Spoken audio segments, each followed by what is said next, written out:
Vamos a abrir nuestras Biblias en esta mañana en el Evangelio de Mateo, una vez más, para continuar con nuestras exposiciones del Sermón del Monte. Evangelio de Mateo, el capítulo 5. La semana pasada nosotros concluimos la sección del Sermón del Monte que va desde el versículo 17 hasta el versículo 20. Y como pudimos ver en los últimos 4 sermones, en esta sección el Señor Jesucristo establece cuál es su relación con las Escrituras del Antiguo Testamento. Y su enseñanza básica es esta. Por un lado nos dice que Él no vino a anular o desechar todo cuanto fue escrito en la ley o los profetas. Cristo vino más bien a cumplirlo. Versículo 17 al 19. No penséis que he venido para abrogar la ley o los profetas. No he venido para abrogar, sino para cumplir. Porque de cierto os digo que hasta que pasen el cielo y la tierra, ni una jota ni una tilde pasará de la ley hasta que todo se haya cumplido. De manera que cualquiera que quebrante uno de estos mandamientos muy pequeños y así enseñe a los hombres, muy pequeño será llamado en el reino de los cielos. Mas cualquiera que los haga y los enseñe, éste será llamado grande en el reino de los cielos. Pero nuestro Señor no se limita aquí a dar una declaración positiva únicamente, sino que en el versículo 20 se adelanta a corregir un fatal error que podía derivarse de una mala interpretación de sus palabras. Los judíos en general consideraban a los escribas y fariseos como los guardianes fieles de las Escrituras antiguo-testamentarias. Los escribas, como veíamos la semana pasada, eran considerados por la mayoría como los mejores intérpretes de las Escrituras, y los fariseos como los mejores ejemplos vivientes de esa exposición. Si Cristo se hubiese limitado a decir, mis enseñanzas están en perfecto acuerdo con la ley y los profetas, y no hubiese dicho nada más, muchos de los presentes hubiesen podido pensar que el Señor pertenecía al grupo de los escribas y fariseos. Pero Cristo dejó claramente establecido en el versículo 20 que así como sus enseñanzas estaban en perfecto y total acuerdo con las del Antiguo Testamento, así también estaban en total desacuerdo con la de los escribas y fariseos. Versículo 20. Porque os digo que si vuestra justicia no fuere mayor que la de los escribas y fariseos, no entraréis en el reino de los cielos. Estos hombres, que eran considerados por el pueblo como el epítome de la piedad, como el ideal de lo que un hombre justo debía ser, poseían a los ojos del Señor una justicia deficiente. Sencillamente no calificaban para entrar en el reino. Los israelitas tendían a pensar que todo judío, por el hecho de ser judío, ya tenía su entrada asegurada en el reino de los cielos, y que dentro de ese reino los escribas y fariseos ocuparían el lugar de mayor preeminencia. Pero Cristo les hace ver que la justicia de estos hombres ni siquiera era suficiente para entrar. Si vuestra justicia no fuere mayor, si no excede a la de los escribas y fariseos, ni siquiera entraréis. Ahora bien, ¿cómo sabemos que usualmente tenemos aquí en nuestra iglesia visitas? Es importante aclarar una vez más que el Señor Jesucristo no está promoviendo con estas palabras una salvación a través del esfuerzo humano. El Señor no está diciendo aquí, si queréis entrar al cielo, debéis esforzaros más que los escribas y fariseos. Debéis hacer más buenas obras que ellos. No, hermanos, no, amigos, eso no es lo que Cristo está diciendo. Eso sería prácticamente imposible para la mayoría de nosotros. Difícilmente podamos encontrar gente más escrupulosa, más detallista en su obediencia que los escribas y fariseos. De hecho, el principal problema de esta gente, como vimos la semana pasada, consistía precisamente en que ellos pensaban que serían aceptados delante de Dios en base a su propia justicia y en base a su propio esfuerzo. El fariseo tenía la certeza de que su salvación estaba asegurada por dos razones de mucho peso para él. Primero, porque él, en su propia visión, era mejor que los otros hombres. Y en segundo lugar, porque él hacía más que lo que los demás hacían. Esa es la enseñanza que se deriva de la parábola del fariseo y el publicano. Dice el Señor en Lucas 18 que dos hombres subieron al templo a orar. Uno era fariseo, el otro era publicano. Y el fariseo oraba consigo mismo diciendo: Dios, te doy gracias porque yo no soy como los otros hombres. Yo no soy un adúltero, yo no soy un ladrón, yo no soy ni siquiera como este publicano. Ayuno 2 veces a la semana, yo doy diezmos de todo lo que gano. Estos hombres descansaban en su propia justicia. Y Cristo tuvo que hacerles ver que por causa de esa vanagloria personal se encontraban muy lejos en el camino que lleva al reino de los cielos. De hecho, los publicanos y las rameras, las prostitutas, dice Cristo, iban delante de ellos en la procesión al reino de los cielos. Lejos entonces de promover una salvación por obras, el Señor más bien la descarta por completo. ¿Cómo podemos entonces interpretar estas palabras de Cristo aquí en el versículo 20? Debemos interpretar estas palabras a la luz de todo el conjunto de enseñanzas de Cristo, y más aún a la luz de todo el Nuevo Testamento. Somos salvos únicamente por la fe, pero la fe que nos lleva a la salvación no viene sola. Somos salvos por la fe sola, pero no por una fe que viene sola. La fe que lleva a la salvación siempre va acompañada de frutos. Es una fe que produce una vida justa, una justicia que excede, que es mayor a la de los escribas y fariseos. En estos últimos años se ha recrudecido en el mundo evangélico el debate sobre la relación que existe entre la fe y las obras. Y noten, no entre católicos y protestantes, estamos diciendo, en el mundo evangélico, algunos dentro del ala protestante se han empeñado tanto en defender la salvación sin obras, que han eliminado casi por completo el papel que juegan las obras en aquellos que han sido salvos por gracia por medio de la fe. Y nos dicen es por fe, sin obras. A lo que decimos amén, es por fe, sin obras. Pero esa fe, si es verdadera, obra. Como dice el apóstol Pablo en Efesios capítulo 2, versículo 8, porque por gracia sois salvos por medio de la fe. Y esto no de vosotros, es un regalo de Dios, no por obras para que nadie se gloríe. Pero no podemos detenernos allí. Ahí mismo Pablo dice en el próximo versículo, porque somos hechura suya, creados en Cristo Jesús, para buenas obras, las cuales Dios preparó de antemano para que anduviésemos en ellas. Si una fe supuesta no lleva al supuesto creyente a obrar, podemos decir que tiene la fe de los demonios. Dice Santiago, ¿tú tienes fe? Muéstrame tu fe por tus obras. ¿No sabes, hombre vano, dice Santiago, que la fe sin obras es muerta? ¿Tú crees que Dios es uno? Bien haces. Los demonios también creen y tiemblan. Los demonios tienen esa misma clase de fe que tú tienes. Y nadie va a ir al cielo con la fe de los demonios. Como alguien dijo una vez, siempre tendemos en nuestra necedad a considerar como opuestas cosas que son complementarias. Nuestro Señor enseña, dice este autor, que la prueba de que hemos recibido de verdad la gracia de Dios en Jesucristo es que vivimos una vida justa. Esa es la idea. Cristo está diciendo en el versículo 20 que la justicia del más pequeño de los cristianos es mayor que la de los escribas y fariseos.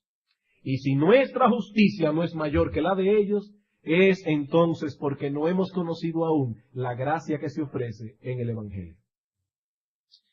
Bien, hermanos, a partir del versículo 21 entramos en una nueva sección del Sermón del Monte. En el resto del capítulo 5, y podemos decir hasta cierto punto en el resto del sermón, el Señor ilustra y amplía las enseñanzas que ha introducido en los versículos 17 al 20.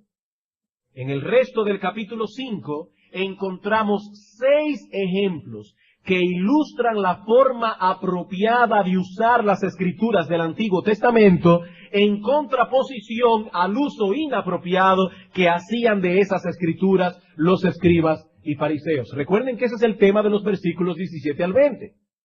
Y ahora el Señor va a ilustrar, el Señor va a poner ejemplos específicos para ilustrar cómo se deben interpretar las escrituras del Antiguo Testamento y cómo no debe hacerse. Y mi propósito esta mañana es tomar estos 6 ejemplos que el Señor pone, los 6, desde el versículo 21 al 48, y examinarlos todos en conjunto antes de proceder a estudiarlos uno por uno. Antes de estudiar estos ejemplos en los próximos domingos, uno por uno, vamos a estudiarlos todos en conjunto, ya que podemos extraer de ellos algunos principios que son comunes a los 6. Pero antes de hacerlo, permítanme entrar en un aspecto técnico del texto. Cada uno de estos ejemplos que el Señor pone a partir del versículo 21 hasta el 48, viene precedido de una frase que se repite vez tras vez a lo largo del capítulo con ligeras variantes. Y la frase es, oísteis que fue dicho, pero yo os digo. Vean el versículo 21 y 22. Oísteis que fue dicho a los antiguos, no matarás, y cualquiera que matare será culpable de juicio. Pero yo os digo que cualquiera que se enojare contra su hermano, etcétera, etcétera. Versículo 27. Oísteis que fue dicho, no cometerás adulterio, pero yo os digo que cualquiera que mira a una mujer para codiciarla ya adulteró con ella en su corazón. Versículo 31. También fue dicho, cualquiera que repudia a su mujer dele carta de divorcio, pero yo os digo, etcétera. Versículo 33. Además habéis oído que fue dicho a los antiguos, no perjurarás, pero yo os digo, no juréis en ninguna manera. Versículo 38 y 39. Oísteis que fue dicho, ojo por ojo y diente por diente, pero yo os digo, no resistáis al que es malo, etcétera. Versículo 43. Oísteis que fue dicho, amarás a tu prójimo y aborrecerás a tu enemigo, pero yo os digo, amad a vuestros enemigos, etcétera. Como pueden ver, cada uno de los ejemplos viene precedido de esa frase peculiar y característica, y esto presenta una dificultad que debe ser explicada antes de seguir adelante. Y la dificultad es esta. ¿A quién o a quiénes se refiere el Señor Jesucristo cuando dice, oísteis que fue dicho? ¿Fue dicho por quién? ¿O fue dicho por quiénes? Algunas personas dirán, pastor, pero eso está clarísimo. El Señor se está refiriendo aquí a la ley de Moisés. Y por lo tanto, el que habló allí es Moisés. Oísteis que fue dicho por Moisés. De acuerdo a esta interpretación, lo que el Señor está diciendo aquí es esto. Moisés dijo esto y esto en la ley. Pero ahora yo os digo algo diferente. En otras palabras, que lo que el Señor está haciendo aquí es establecer una nueva ley distinta a la que regía a Israel en el antiguo pacto. Pero esta interpretación tiene problemas muy serios, muy serios. Primer problema, el Señor Jesucristo acaba de establecer en los versículos 17 al 19 que Él no vino a anular, que Él no vino a echar por tierra, que Él no vino a desechar la ley o los profetas. El Señor vino más bien a cumplirlos. Cristo fue muy enfático en los versículos 17 al 19 acerca de este punto. Cualquiera que quebrante uno de estos mandamientos, incluso los muy pequeños, y yo no creo que no matarás está entre los mandamientos pequeños, pero aún el que quebrante los mandamientos muy pequeños y así enseña a los hombres, muy pequeño será llamado en el reino de los cielos. Cristo no puede estar autocondenándose. Por otra parte, Cristo nunca citó las escrituras del Antiguo Testamento usando esa expresión. Nunca. Siempre se refirió al Antiguo Testamento diciendo, como está escrito. Escrito está. Oh, Moisés mandó, Moisés ordenó, etcétera. Lo pueden ver en Mateo capítulo 4, la tentación, en Mateo capítulo 8, versículo 4 y otros textos. La frase, oísteis que fue dicho, era la fórmula que se usaba normalmente en Israel para introducir algunas de las tradiciones que se transmitían oralmente en el pueblo, que se transmitían verbalmente. Lo que el Señor está atacando aquí no fue lo que Moisés escribió, sino más bien la manera en que los escribas y fariseos interpretaban a Moisés. Dice el doctor Martin Lloyd-Jones al respecto. Lo que nuestro Señor hace en realidad en este pasaje es mostrar la verdadera enseñanza de la ley frente a las exigencias falsas que los escribas y fariseos le atribuían. Es por eso que el Señor Jesucristo no introduce sus enseñanzas diciendo, habéis leído en la ley de Moisés tal cosa, pero yo os digo, no. El Señor dice más bien, oísteis que fue dicho, pero yo os digo. Y eso encaja perfectamente en el contexto. El Señor ha declarado estar de acuerdo con el Antiguo Testamento, pero en total desacuerdo con los escribas y fariseos. El Señor no tenía problemas con Moisés, sino con la interpretación que los maestros de Israel daban a las palabras de Moisés. Y lo vamos a demostrar ahora a lo largo de este sermón. Habiendo aclarado este punto, pasemos a considerar ahora en este pasaje como un todo algunos principios que debemos tomar en cuenta cuando nos introduzcamos ya en el texto mismo. Algunos principios de hermenéutica, algunos principios que deberemos tomar en cuenta cuando vayamos a estudiar cada uno de estos ejemplos que aparecen aquí. Y el primer principio o enseñanza es este. En estas 6 ilustraciones, el Señor está liberando la ley de Moisés de las interpretaciones rabínicas que en realidad oscurecían el verdadero significado de la ley. Repito, en estas 6 ilustraciones el Señor está liberando la ley de Moisés de las interpretaciones rabínicas, de los maestros, de los rabinos, que en realidad oscurecían el verdadero significado de la ley. Como hemos visto ya, el pueblo de Israel confiaba mucho en las palabras de los escribas y fariseos, y pensaban que sus enseñanzas estaban en armonía con la ley de Dios. Ellos ni se cuestionaban. Ellos pensaban que estos hombres eran exponentes fieles de los oráculos divinos, pero eso no era así. Estos hombres nulificaban el verdadero significado de la ley con sus interpretaciones carnales y acomodaticias. Lo que este pueblo pensaba que era la enseñanza de Moisés no era otra cosa que la interpretación que los escribas y fariseos daban a los escritos de Moisés. Por ejemplo, versículo 21. Oísteis que fue dicho a los antiguos, no matarás. Sí, eso está en la ley. Pero noten ahora, y cualquiera que matare será culpable de juicio. Eso no estaba en el mandamiento. Esa es la interpretación literal que los escribas y fariseos daban al mandamiento. No matarás. ¿Y eso qué significa? Que cualquiera que le quite la vida al otro es culpable de juicio. Y la amargura, y el odio, el deseo de venganza, el resentimiento, no, eso no. El problema es quitarle la vida al otro. Esa es la interpretación farisaica que Cristo está atacando aquí. El problema de los judíos fue que llegaron a descansar ciegamente en sus maestros religiosos. Y aquí me veo obligado a citar una vez más al doctor Lloyd-Jones, porque es excelente su comentario al respecto. Dice él, la situación de los judíos en tiempo de nuestro Señor era muy semejante a la de la gente de este país, es decir, Inglaterra, antes de la Reforma Protestante. Recuerden que en ese tiempo no se traducían las escrituras al inglés, sino que se leían domingo tras domingo en latín a gente que no entendía latín. El resultado fue que para conocer la Biblia, toda esa gente dependía por completo de los sacerdotes que se la leían y que pretendían explicársela.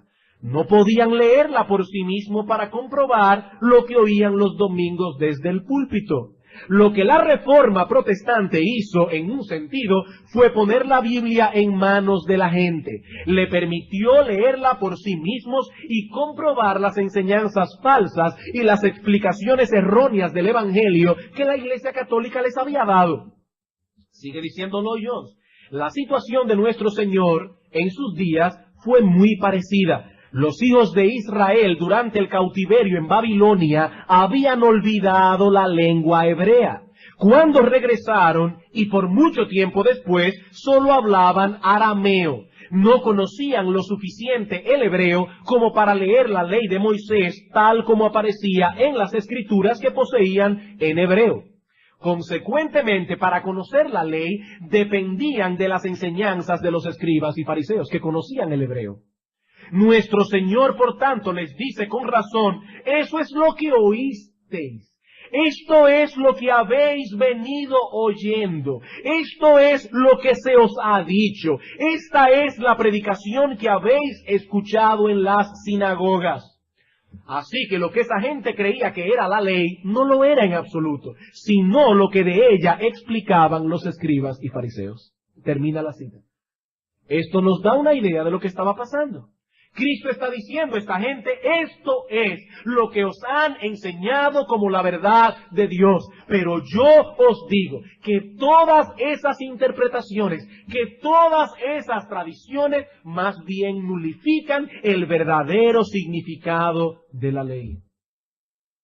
Lo que los escribas y fariseos habían hecho era confundir al pueblo y alejarlos de la verdad. Volviendo otra vez al ejemplo de Lloyd Jones, eso fue exactamente lo que sucedió durante la Edad Media. Y no solo en Inglaterra, en toda Europa. La Iglesia Católica estuvo por años proclamando un mensaje que desfiguraba el verdadero Evangelio.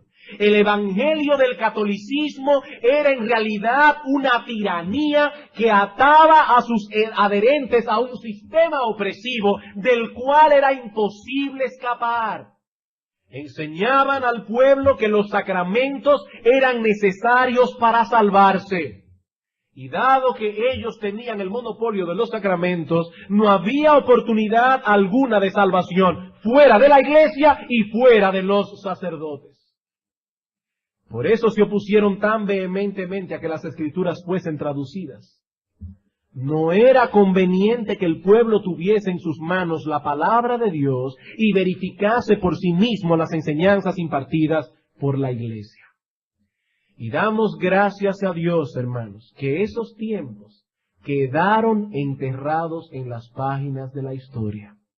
Damos gracias a Dios que hoy día contamos con un sinfín de traducciones bíblicas, de manera que podemos leer la bendita palabra de Dios sin tener que aprender latín, sin tener que saber griego y saber hebreo. Pero no pensemos por eso, hermanos, que estamos fuera de peligro. No pensemos por eso que estamos fuera de peligro. La iglesia de Cristo de nuestra generación, con todo y que tiene las escrituras a la mano, hace muchas cosas que no tienen ningún apoyo escritural, simplemente porque así se ha venido haciendo por años y años. Hemos caído en el mismo problema del tradicionalismo otra vez. ¿Sabían ustedes, hermanos, que muchas iglesias celebran el culto del domingo en la mañana con todas las de la ley, un culto reverente? Pero el culto de la noche lo celebran en una forma totalmente irreverente, informal. Yo escuché de una iglesia que los domingos en la noche los jóvenes se reunían a jugar voleibol. Y muchas otras iglesias en las que los miembros ni siquiera van vestidos formalmente al culto de la noche. El culto es tan ligero que aún en el vestido de las personas se puede notar la ligereza. Ahora yo me pregunto, ¿dónde enseña tal cosa la palabra de Dios? ¿Dónde dice Dios que podemos tener un culto reverente, pero el otro no? ¿Dónde dice Dios en su palabra que nosotros podemos adorarle de una manera en la mañana, pero de otra manera completamente distinta en la tarde o en la noche? Y lo que llama más la atención es lo generalizado que está esa costumbre. Están tan acostumbrados a hacer las cosas de ese modo que a nadie se le ocurre preguntarse si tal cosa tiene apoyo en las Escrituras, o el uso de dramas en los cultos de adoración, o presentar una película, sobre todo el domingo en la tarde, que es más informal, para sustituir la predicación en el culto público. Hermanos, debemos preguntarnos, ¿dice eso Dios en su palabra? ¿O simplemente lo estamos haciendo porque así se ha venido haciendo por años? Eso es tradicionalismo, y es precisamente ese tradicionalismo el que Cristo está atacando aquí. Hermanos, ¿por qué nos afanamos tanto, los pastores de la iglesia, en explicar con la mayor precisión posible el significado de cada texto, viendo cada palabra, apoyando nuestras interpretaciones con el tono general de las Escrituras, comparando textos con otros textos? ¿Por qué? Porque queremos que vuestra fe no esté fundada sobre las opiniones de los hombres, sino sobre la infalible y todo suficiente palabra de Dios. Y es deber de cada cristiano examinar con su Biblia lo que escucha domingo tras domingo desde el púlpito. Oh, no, pastor, es que yo confío en usted. No, hermano, no. Es deber de cada cristiano examinar con su Biblia lo que oye domingo tras domingo desde el púlpito, para que a la hora de actuar su conciencia no descanse en la autoridad del pastor, sino en la autoridad de las Escrituras. Debemos cultivar el espíritu que tenían los bereanos, de quienes nos dice Lucas en Hechos 17:11, que eran más nobles que los de Tesalónica, pues recibieron la palabra con toda solicitud, escudriñando cada día las Escrituras para ver si estas cosas eran así.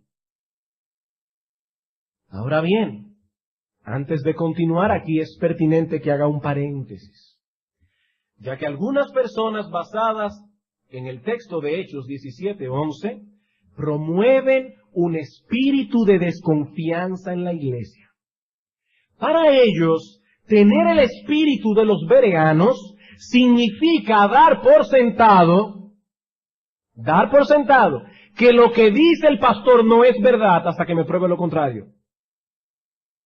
Y se sientan allí cínicamente a hipercriticar y juzgar con una lupa cada palabra que pronuncia el pastor. Lo que el pastor dice no es verdad, de plano, hasta que me demuestre lo contrario. Ese es el espíritu de los bereanos. No, ese espíritu viene del infierno. Ese no es el espíritu de los bereanos. Noten, hermanos, que esta gente no conocía a Pablo. Pablo no era para ellos un ministro probado. No era la misma situación de una iglesia que conoce a su pastor, que han examinado la vida de ese hombre a la luz de 1 Timoteo 3 y que se supone que le tengan confianza. No, hermanos, no es un espíritu de desconfianza el que queremos promover en la iglesia.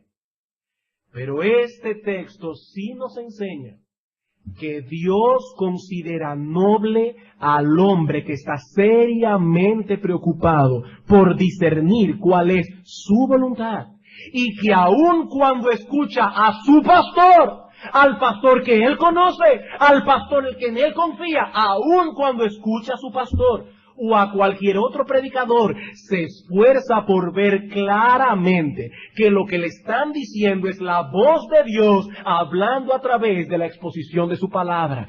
Cada creyente debe hacer eso, hermanos. ¿Por qué? Porque desconfía de su pastor. No. Debe hacerlo porque cuando llegue la tentación y el pecado remanente comience a tratar de llevarlo al pecado, una de las cosas que el pecado te dirá en tu corazón es: eso es lo que dice el pastor. Es que yo no debo hacer esto. Y el pecado te dirá: no, eso es lo que dice tu pastor. Pero un hombre que tenga el espíritu de los bereanos que está atento a las Escrituras para ver que lo que el pastor está hablando es lo que dice la palabra de Dios. Cuando el pecado le susurre tal cosa en el corazón, este hombre, esta mujer dirá: mi conciencia quedó convencida de que lo que el pastor estaba diciendo esta mañana no era otra cosa que lo que Dios dejó plasmado en su santa palabra. Este hombre dirá como Lutero en la dieta de Worms: mi conciencia es cautiva únicamente de la palabra de Dios, pero he sido convencido a través de un estudio serio, cuidadoso, ordenado de las Escrituras, que esto no es otra cosa que la voluntad de Dios. Y entonces ese hombre, esa mujer, podrá bregar con su pecado. Hermanos, es por la carencia de ese espíritu en nuestra generación que las iglesias evangélicas han permitido que se enciendan tantos fuegos extraños en la adoración pública. Están encendiendo fuego extraño en el altar de Dios. Cuando presentan una película en vez de predicar la palabra de Dios, eso es fuego extraño, hermanos. Cuando hacen del culto de adoración un entretenimiento, eso es fuego extraño. Cuando dan una prédica de 15 o 20 minutos y pasan horas cantando y presentando coros y cuartetos y duetos y solos, eso es fuego extraño en el altar de Dios. Dios no ha mandado eso en su palabra, y cada uno de nosotros, pastores y miembros, hemos sido llamados a guardar la pureza del mensaje que se predica domingo tras domingo. Hemos sido llamados a guardar la pureza de la adoración. Hermanos, que nunca seamos hallados culpables de aquella acusación que Cristo hizo contra los escribas y fariseos: bien invalidáis el mandamiento de Dios por guardar vuestra tradición. Y solo cuando en una iglesia los cristianos que la componen tienen este espíritu de Berea, pueden impedir que esas cosas pasen, hermanos. Todos los creyentes, hurgando las Escrituras, para ver si estas cosas son así. En segundo lugar,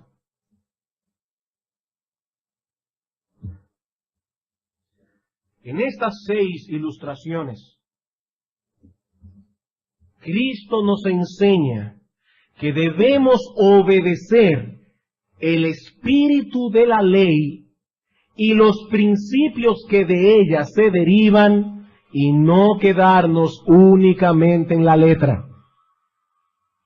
En estas 6 ilustraciones en conjunto, nuestro Señor Jesucristo nos enseña que debemos obedecer el espíritu de la ley y los principios que de ella se derivan, y no quedarnos únicamente en la letra. Recuerden, hermanos, que este es el gran problema de los escribas y fariseos. Ellos reparaban únicamente en la letra de la ley, sin darse cuenta que detrás de la letra había mucho más. Ellos leían los 10 mandamientos, por ejemplo, el 6º mandamiento: no matarás. Y ahora venía el escriba a interpretar el mandamiento. Bueno, aquí dice: no matarás. Por tanto, el que le quita la vida a otro será culpable de juicio. Alguien levanta la mano: pero maestro, escriba, ¿y qué del odio? ¿Qué del deseo de venganza? ¿Qué de la amargura? ¿Qué del resentimiento? No te preocupes por esas cosas. El mandamiento dice simplemente: no matarás. ¿Se dan cuenta, hermanos, cuál era el problema de esta gente? Eran incapaces de ver más allá de lo que la letra decía. Imagínense que un padre toma a su hijo y le dice: hijo mío, tú debes ser considerado en tu trato con los demás. El niño pregunta: papi, ¿y qué significa ser considerado? El padre responde: déjame ponerte 2 ejemplos. Si estás en casa y ves algo tirado en el piso, en vez de dejarlo ahí para que otra persona, tu mamá o la persona que ayuda en la casa, lo recoja, recógelo tú. Eso es ser considerado. O si tú ves que tu madre llega del supermercado, llega de la calle y tiene los brazos cargados de cosas, ser considerado con ella es ofrecerle tu ayuda, ayudarla a cargar las cosas que tu madre no puede cargar. ¿Entendiste, mi amor? Sí, papi, ya yo sé lo que es ser considerado. Ahora el niño comienza a caminar por la casa, atento a las cosas que están en el piso y atento a su mamá para brindarle su ayuda cuando esté cargando muchas cosas al mismo tiempo.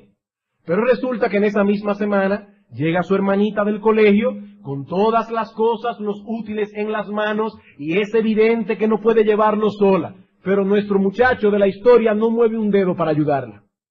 El padre lo llama y le dice: fulanito, ¿qué pasó con lo que hablamos el otro día acerca de ser considerado? Mira cómo llegó tu hermana y tú ni siquiera la ayudaste. Eso no fue considerado de tu parte. Y el niño le responde: pero papi, ella no es mi mamá y las cosas que ella traía cargadas no se le cayeron en el piso. Y tú me dijiste a mí que ser considerado era recoger las cosas que caían al piso y ayudar a mamá. Y eso es lo que yo he estado haciendo desde que hablamos del asunto. Pregunta: ¿aprendió este niño a ser considerado? Por supuesto que no. En su mente infantil, en su mente inmadura, este niño no fue capaz de captar el principio, el espíritu que estaba detrás de las palabras de su padre. Eso era exactamente lo que ocurría con los escribas y fariseos. Si la ley decía: no cometerás adulterio, ellos se sentían tranquilos mientras no cometieran un acto inmoral, aunque en su corazón estuvieran albergando pensamientos y deseos pecaminosos e inmorales. Lo importante para ellos era apegarse lo más posible a la letra de la ley.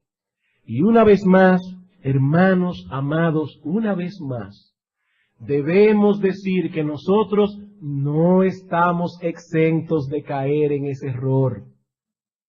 Incluso muchas personas se acercan al Sermón del Monte con ese mismo espíritu de los fariseos y cometen sin darse cuenta la misma falta que el Señor está criticando en el Sermón del Monte.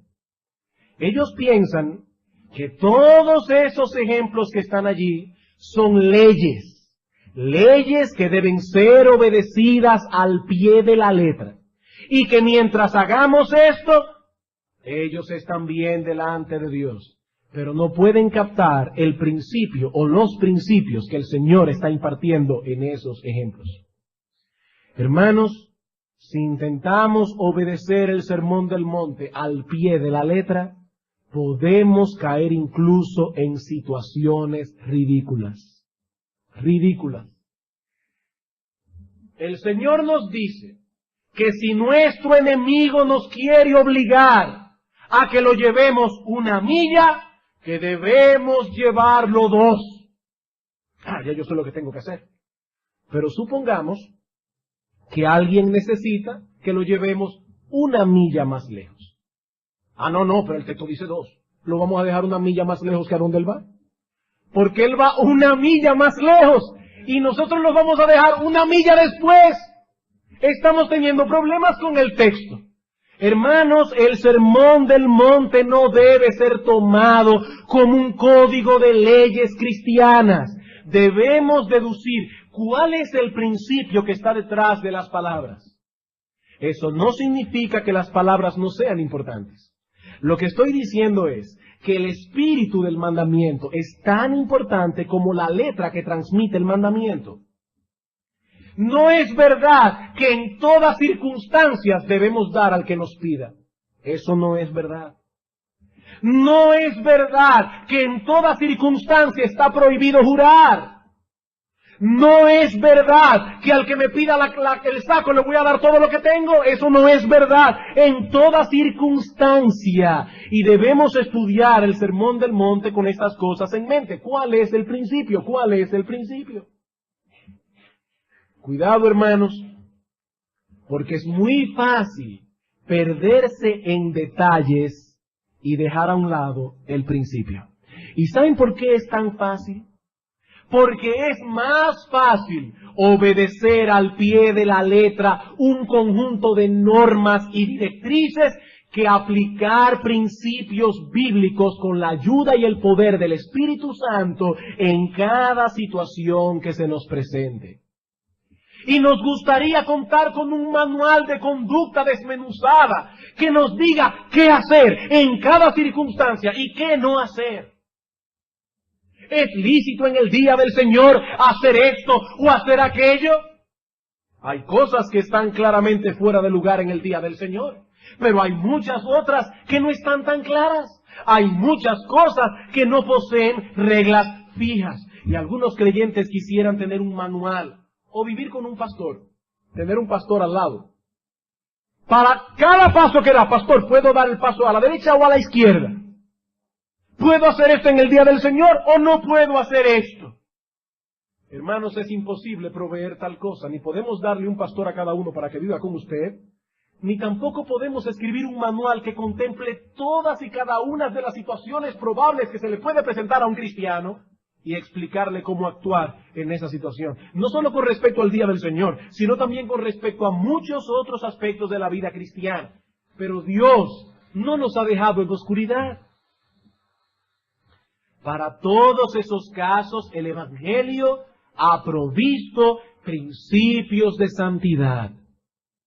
Principios que se pueden aplicar de un modo en cierto caso, se pueden aplicar de otro modo en otro caso. ¿Cómo sabemos que un creyente está madurando en su vida de piedad?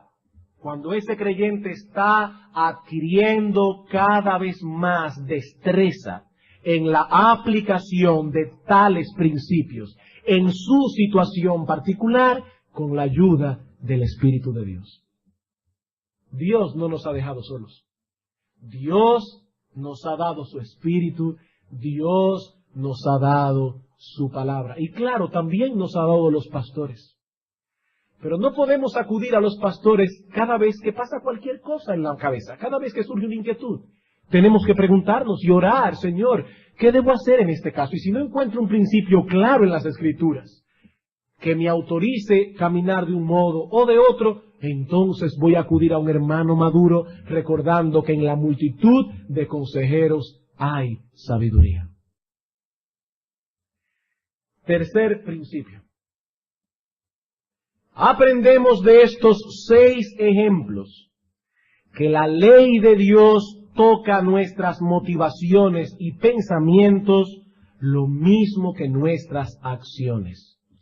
Aprendemos de estos 6 ejemplos que la ley de Dios toca nuestras motivaciones y pensamientos lo mismo que nuestras acciones.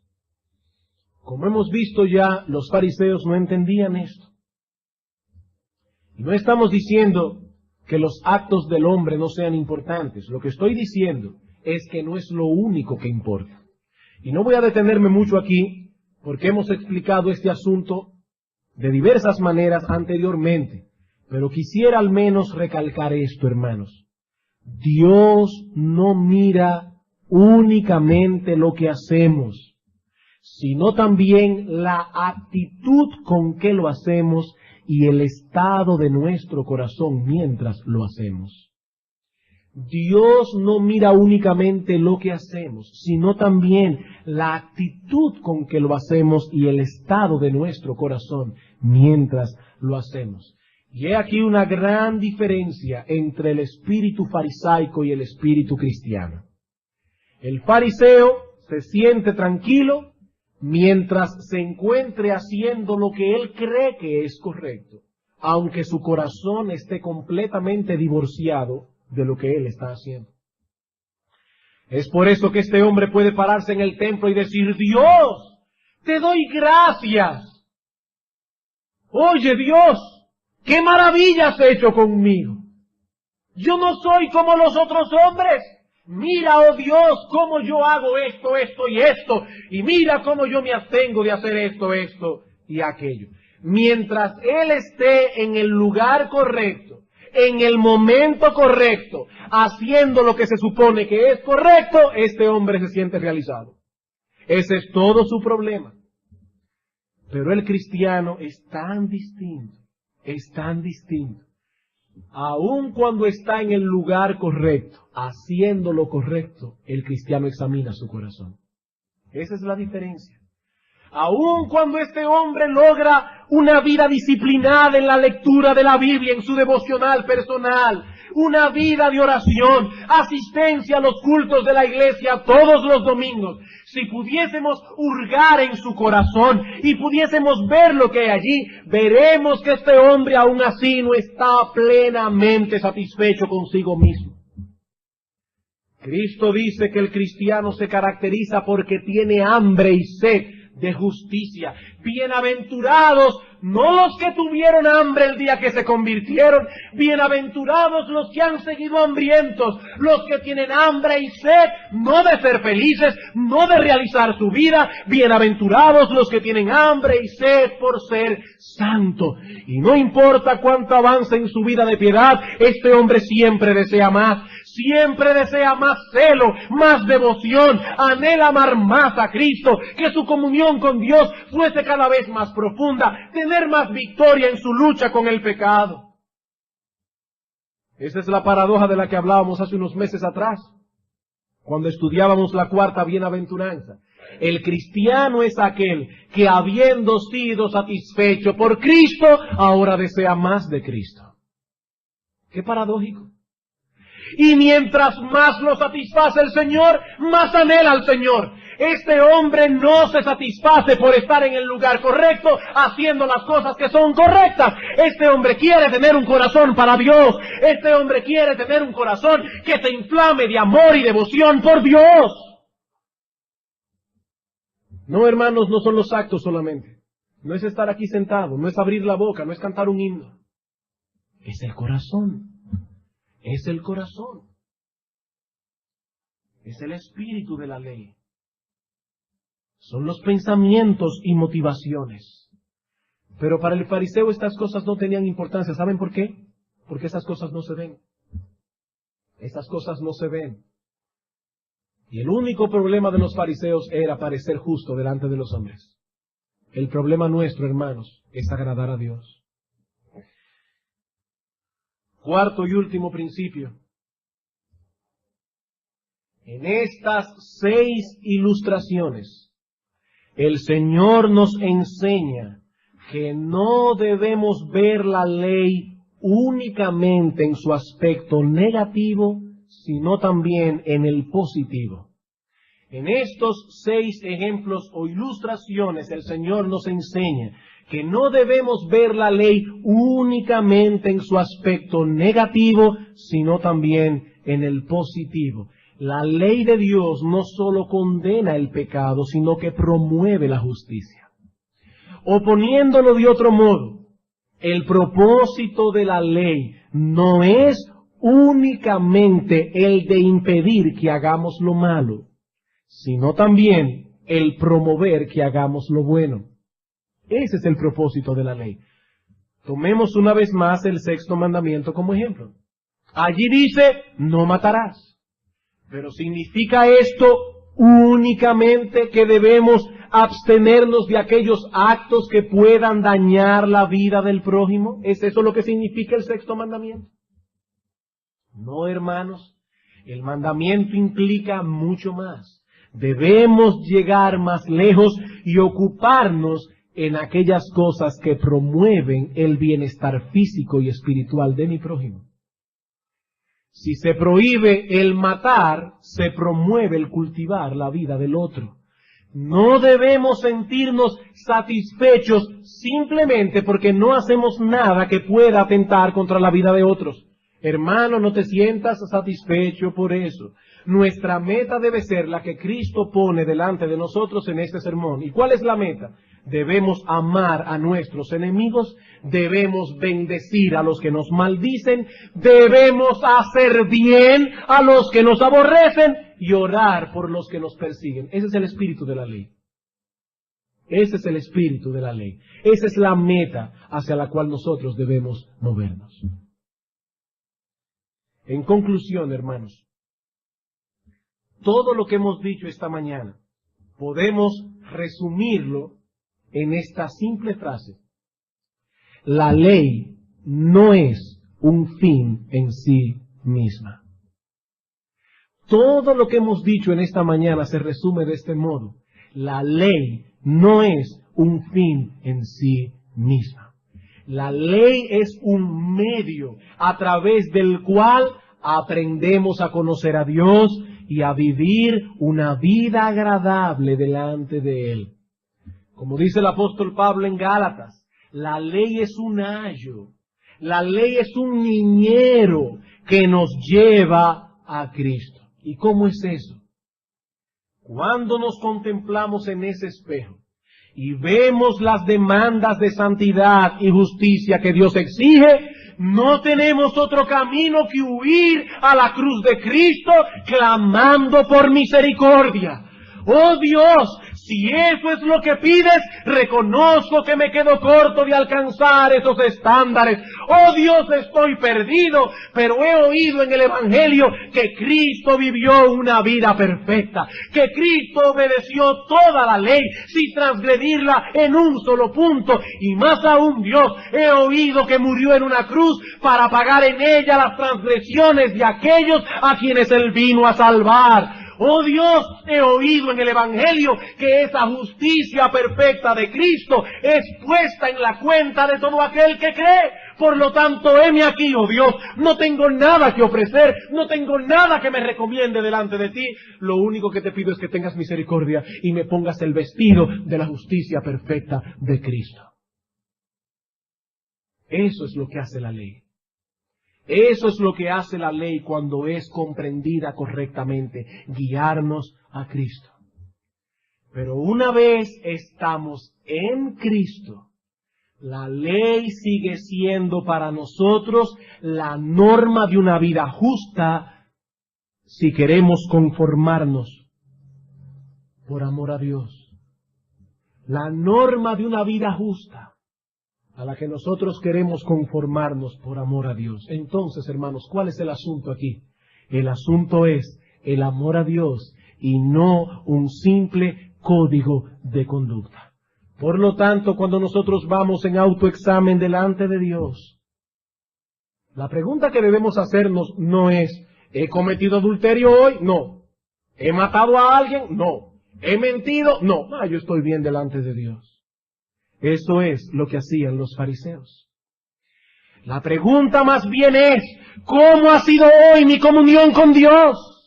¿Me he empeñado en agradarle a Él? ¿Ha ocupado Él el primer puesto en mi vida? ¿Lo conozco hoy mejor que ayer? ¿Me he esforzado por conformarme a Cristo en pensamientos, imaginaciones, impulsos y deseos?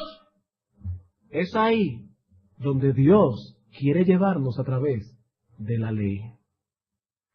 Y es con esta perspectiva, hermanos, que queremos acercarnos ahora, en los próximos domingos, a estudiar el resto de este capítulo. Y quiere el Señor abrir nuestro entendimiento, abrir nuestros ojos y nuestro corazón, para que nosotros podamos percibir todas las implicaciones que hay detrás de estos principios bíblicos. Vamos a orar. Al escuchar estas cosas, oh Señor y Dios nuestro, nos vemos compelidos a exclamar: gracias, oh Dios, por nuestro bendito Salvador. ¿Qué sería de nosotros, oh Señor, si Cristo no nos hubiese vestido con el manto de su justicia? ¿Qué sería de nosotros, criaturas miserables, que continuamente pecamos delante de ti, que continuamente nos quedamos cortos de alcanzar los estándares que tú exiges en tu palabra, que continuamente nos sentimos confundidos porque no sabemos qué hacer? Gracias, oh Señor, porque en Cristo hay perdón. Y te suplicamos que tú uses tu palabra en este día como una espada para traer a algunos aquí al arrepentimiento. Oh Señor, danos el privilegio de ver en este día que tu brazo no se ha cortado para salvar.